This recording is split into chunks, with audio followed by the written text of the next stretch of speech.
예레미야 선지자에게는 하나의 별명이 있습니다. 눈물의 선지자라는 별명입니다. 예레미야는 참으로 눈물이 많았어요.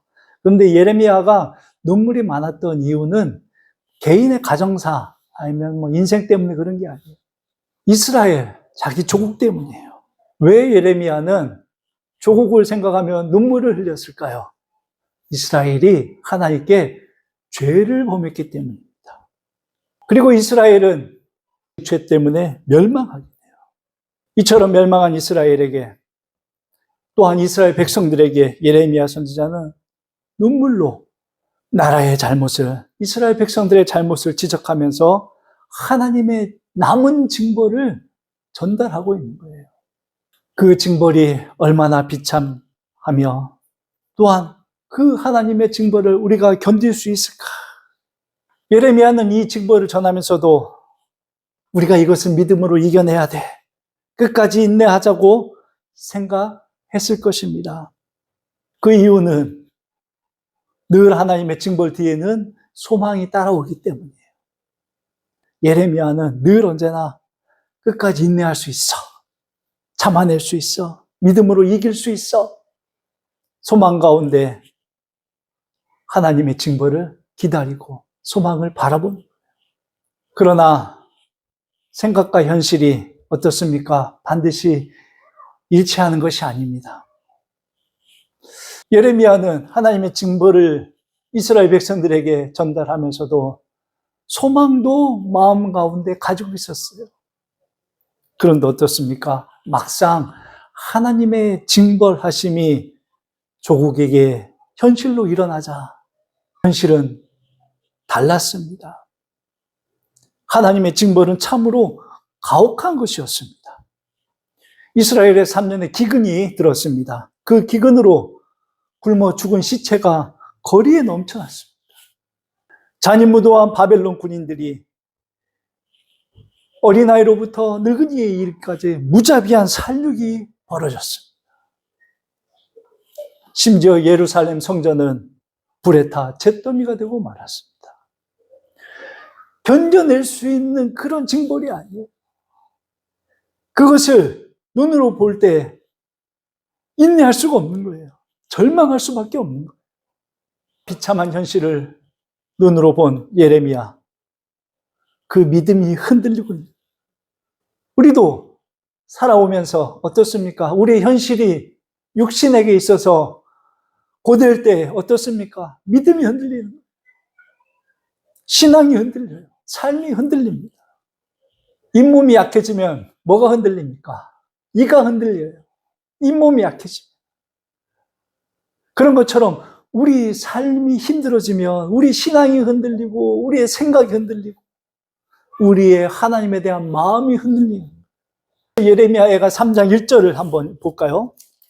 이 믿음이 흔들린 예레미야가 뭐라고 이야기하는지 3장 1절 같이 읽어보겠습니다. 시작. 여호와의 분노로 임해로 말미암아 고난 당한 자는 나로다. 2절. 나를 이끌어 어둠 안에서 걸어가게 하시고 빛 안에서 걸어가지 못하게 하셨으며 3절. 종일토록 손을 들어 자주 나를 치시는도다. 4절. 나의 살과 가죽을 쇠하게 하시며 나의 뼈들을 꺾으셨고 고통과 수고를 쌓아 나를 애우셨으며 끊임없이 어때요? 1절부터 시작해가지고 계속해서 불평이 가득해요. 원망이 가득합니다. 하나님을 향해 예레미야는 온갖 불평을 지금 쏟아내고 있는 거예요. 그 모든 절 앞에 하나님이라고 붙여서 읽으면은 예레미야의 마음이 고스란히 보이는 거예요. 하나님이 나를 이끌어 어둠 안에서 걸어가게 하시고 하나님이 종일토록 손을 들어 자주 나를 치시는도다. 하나님이 나의 살과 가죽을 쇠하게 하시며 나의 뼈들을 꺾으셨다. 하나님이 고통과 수고를 쌓아 나를 애우셨다.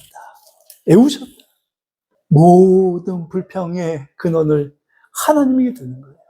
예레미야에게는 이렇게 말할 수 있는 근거가 있어요. 하나님께서 이스라엘의 죄를 통하여 징벌하시겠다 하셨기 때문에 그러나 소망 가운데 이것을 어느 정도 견뎌낼 수 있었던 예레미야, 소망을 가졌던 예레미야가 현실이 닥쳐오자 견딜 수가 없는 거예요. 그래서 하나님을 향하여 온갖 불평을 이야기하는 겁니다. 사랑하는 성도 여러분, 불평하는 사람이 가는 곳이 있습니다.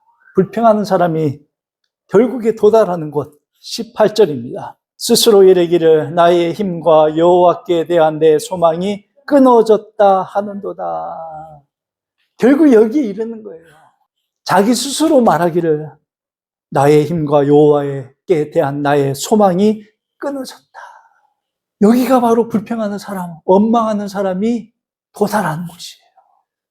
여러분, 우리가 습관적으로 불평해서도 안 돼요. 불평은 참으로 나쁜 것입니다. 사람에 대해서도 불평하는 것. 하물며 하나님에 대하여 불평하고 원망하는 것은 어떻겠습니까? 좋은 것이 아니에요. 불평은 결코 좋은 것을 가져다 주지 않아요. 소망을 끊어내는 일이에요. 신앙과 소망의 자리를 버리고 절망이라고 하는 자리에 서게 하는 것이 불평이고 원망입니다. 이 소망이 끊어진 자에게 찾아오는 손님이 있어요. 그 손님이 오늘 우리가 읽은 19절과 20절 본문입니다. 19절, 20절 읽어볼까요? 시작. 내 고초와 재난, 곧 쑥과 담즙을 기억하소서. 내 마음이 그것을 기억하고 내가 낙심이 되오나. 여기서 기억이라는 단어가 2번 나와요. 기억하는데 뭘 기억합니까? 안 좋은 일들. 내 삶에 있었던 안 좋은 일들을 기억하게 하는 거예요. 이것이 소망 없는 자가 하는, 소망 없는 자들에게 찾아오는 손님이에요. 과거에 안 좋았던 거, 과거에 힘들었던 거, 좋았던 것은 기억 안 합니다.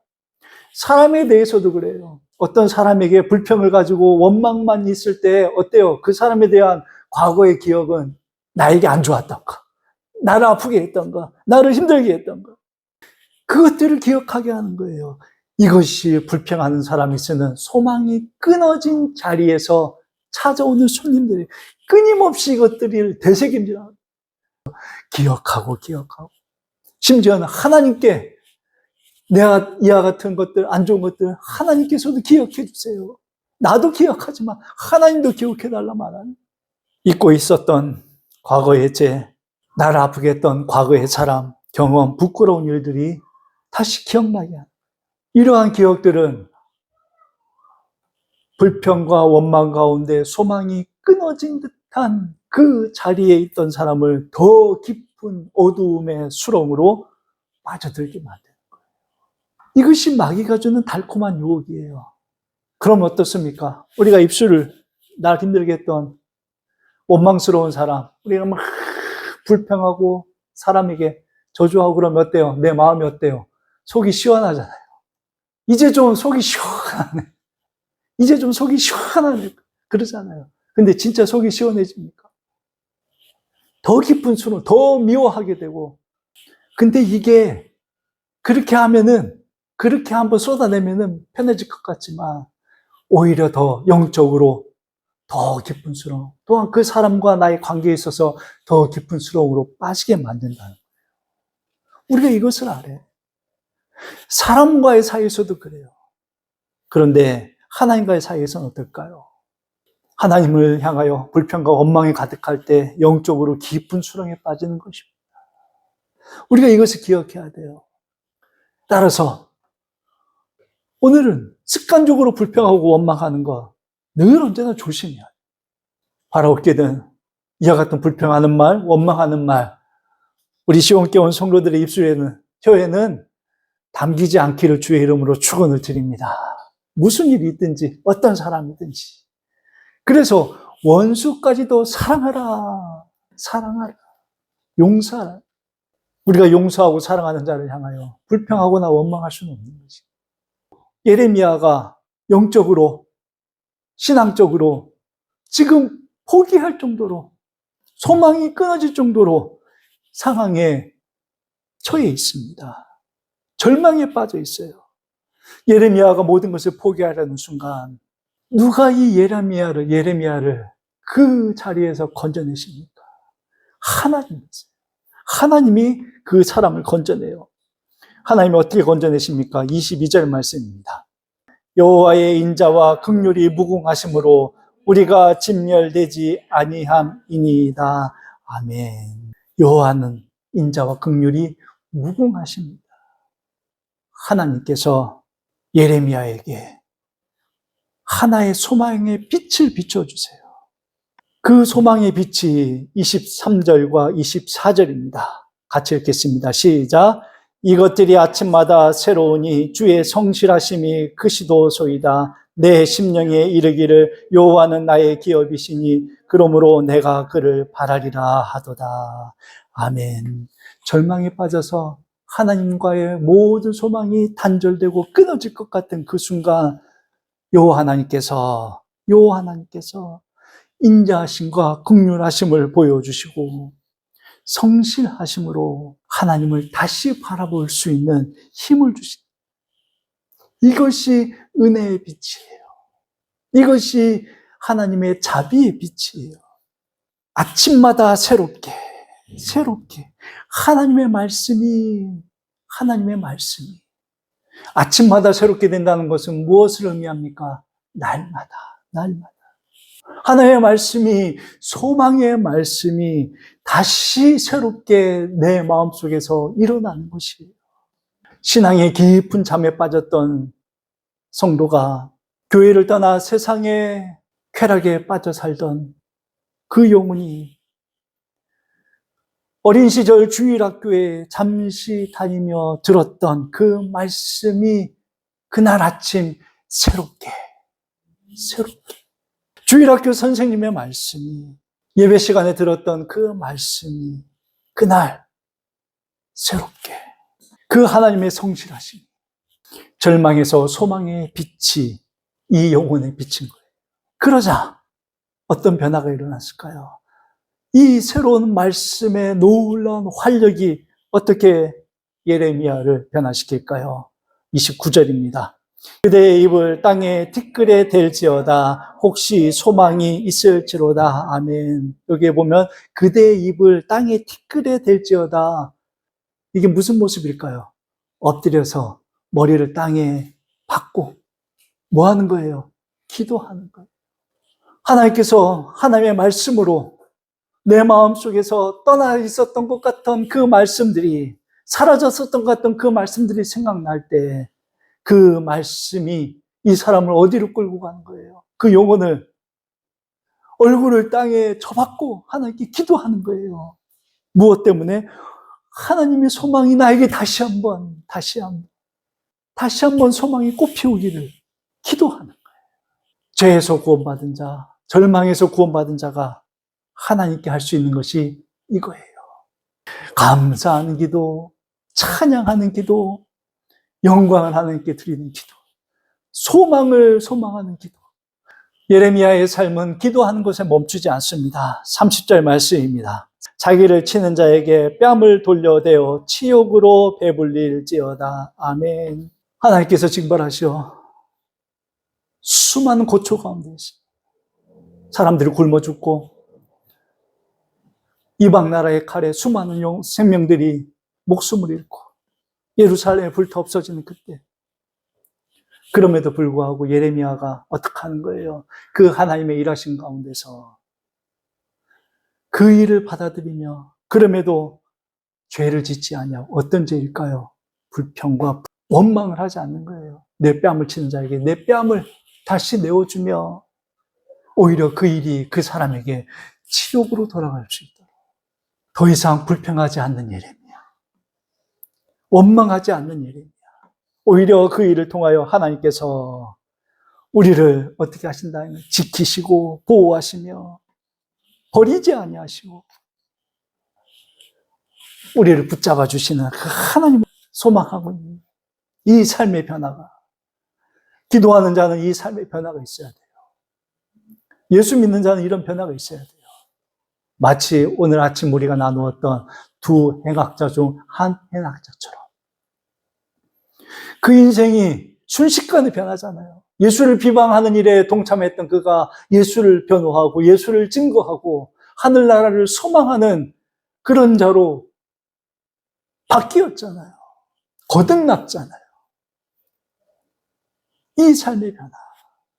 예레미야는 불평 가운데 주저앉아 있지 아니하고 다시 한번 믿음 가운데 소망을 꽃피우기 시작할 수 있었던 거예요. 누구로 인하여? 하나님으로 인하여. 무엇을 통하여? 하나님의 말씀을 통하여.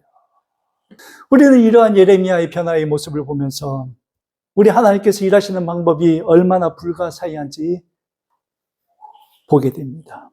우리가 불평하고 괴로워할 때는 하나님께서 가만히 계세요. 불평하고 원망할 때는 여러분, 불평도 원망도 힘이 있어야 합니다. 힘이 있어야 불평도 하고 원망도 하는 거예요. 그때는 하나님께서 내비두세요. 마음대로 불평해라, 원망해라. 그런데 언제 하나님께서 움직이십니까? 불평할 힘도 없을 때, 원망할 힘도 없을 때. 그래서 소망이 끊어진 듯한 그 절망에 있을 때, 그 인생의 마지막 순간 아니겠습니까? 그때 하나님이 소망의 빛을 비추시더라는 거예요. 내가 뭔가 할 수 있는 것처럼, 내 힘 남아있는 것처럼, 그때에는 하나님이 침묵하셨다가 모든 힘이 탈진하여 불평조차 할 수 없을 때, 절망하여 했을 때 하나님이 그를 다시 한번 소망의 빛으로 인도하시고 소생시킨다는 것이에요. 여러분, 우리가 힘든 고난 가운데 있습니까? 어려운 가운데 있습니까? 오늘 32절 말씀을 보세요. 그가 비록 근심하게 하시나, 우리 하나님을 믿는 자들에게 근심이 없을 수 없습니다. 그러나 하나님은 그의 풍부한 인자하심에 따라 우리를 긍휼히 여기실 것입니다. 또한 33절을 보세요. 주께서 인생으로 고생하게 하시며 근심하게 하심은 본심이 아니시다. 우리 하나님께서는 우리가 이 땅 가운데서 눈물을 흘리며 불평하고 원망하며 사는 것, 그거 원하시지 않습니다. 바라시지도 않습니다. 우리의 삶을 통하여 오늘 예레미야가 하나님께 불평하듯이 불평할 일들 있을 때 그 모든 것 다 내려놓고 다시 한번 하나님을 바라보고 하나님을 소망합시다. 그래야 할 때 하나님께서 우리를 지키시고 보호하시며 하나님의 본심이 무엇인지 깨닫게 되는 것이에요. 이 믿음으로 우리가 늘 언제나 소망의 꽃을 피우며 우리의 남은 삶, 복된 삶이 되시기를 주의 이름으로 축원을 드립니다.